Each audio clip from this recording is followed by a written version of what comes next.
Once upon a time, there lived a very clever man named Bantu in a village named Rampur.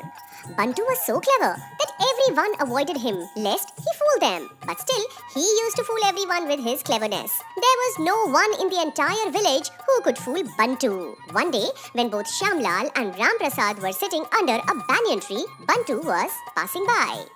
Are you looking at this Bantu? In fact, I have never seen a shrewd man than him in the entire village. Hey, you have mounted him on a gram tree. If he plays trick on me, then I will agree. Hey brother, you are nothing compared to him. Hey, what you know about me? Even big shots like them used to be at my service. Well, if it is so, then fool him and then I will agree. Yes, why not? But if I fool him, you will pay me 50 rupees. Yes, why not? But if instead he fools you, then you will give me 200 rupees instead of 50. Yes, I agree. After that, Ramprasad goes to his home and starts thinking how to fool Bantu. Just then, Ramprasad's wife Sheila comes there and speaks to Ramprasad. Why don't you sell this cow to someone? She no longer gives milk and she's of no use. Why feed it unnecessarily? Yes, you are right. I will sell it tomorrow itself. Yes, but who will buy it?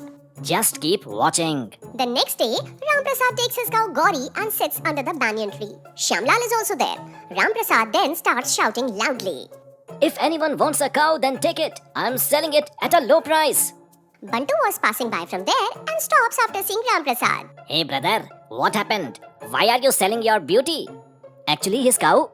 Hey, you keep quiet. Let me speak. Hey brother Bantu, I am in dire need of money actually. That's why I'm selling it. We have such a wonderful cow. What I can say? Hey brother Bantu, she gives so much milk. Okay. By the way, for how much will you give your Gauri? 500 rupees. This is too much. If you will give it for 200 rupees, then tell me. Okay, brother. Just give this much. Otherwise, I would never have sold my Gauri.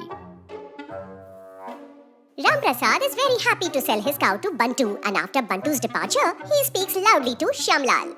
See, I told you that I can fool this Bantu.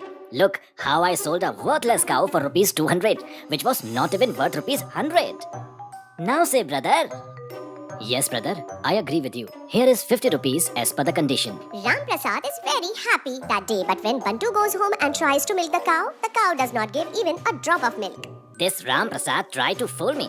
Okay, it seems like it doesn't know what Bantu is. Next day, Bantu ties the same cow under the same banyan tree and starts distributing lottery tickets. Buy a lottery ticket for 10 rupees only, and whoever wins the lottery will get this cow. Hearing this, 2-3 people gather there and buy lottery tickets worth 10 rupees each from Bantu. Bantu sells 20 lottery tickets and gets 200 rupees in return. Now the next day, Haria's lottery ticket comes out. Haria becomes very happy. Hey, Bantu bhaiya, this is our lottery ticket. Now this cow is ours. Oh yes, Haria bhaiya. Congratulations! Please take your cow. Haria takes his cow home, but when the cow does not give milk, the next day he comes back to Bantu with the cow and tells him, Hey, this cow doesn't even give milk. It is completely useless cow. I don't want a cow that is of no use. What will I do with it? Hey brother, don't be angry. Take your 10 rupees back. Yes brother, now let's go. Bantu again stands under the banyan tree with the cow and does the same again. He starts earning 100-200 rupees daily, and even the cows come roaming around and come to him. Now, one day, when Bantu was going out to herd the cows with his cow, he met Ramprasad and Shyamlal on the way. Hey Bantu, what happened? Where are you taking it for a ride? I am not taking it for a ride, but to earn money. Money from this cow? How brother? Yes brother, this work is very good. I sell tickets worth rupees 100 to 200 daily and give them to whoever finds the cow. The next day he returns the cow because it does not give milk, and I return his 10 rupees to him. Till now I have earned rupees 4 to 5,000 from this cow. Yes brother, now I am going to fool the people of other villages. Bantu leaves from there, but after hearing this, Ramprasad and Shyamlal's ears perk up. He earned rupees 4 to 5,000 from my cow worth rupees 200. Oh God, this man is unbelievable. I had already told you that there is no one like him in the entire village. Look how he earned money from your non-milking cow and fooled you too. This man is really clever. You are right, Shyamlal. I agreed, brother. There is no one in the world as good as him. Then according to the condition, now give me the entire 200 rupees and my 50 rupees too. Ramprasad takes out money from his pocket and gives it to Shyamlal. Both his cow and money go away, and Bantu keeps fooling everyone due to his naughty nature.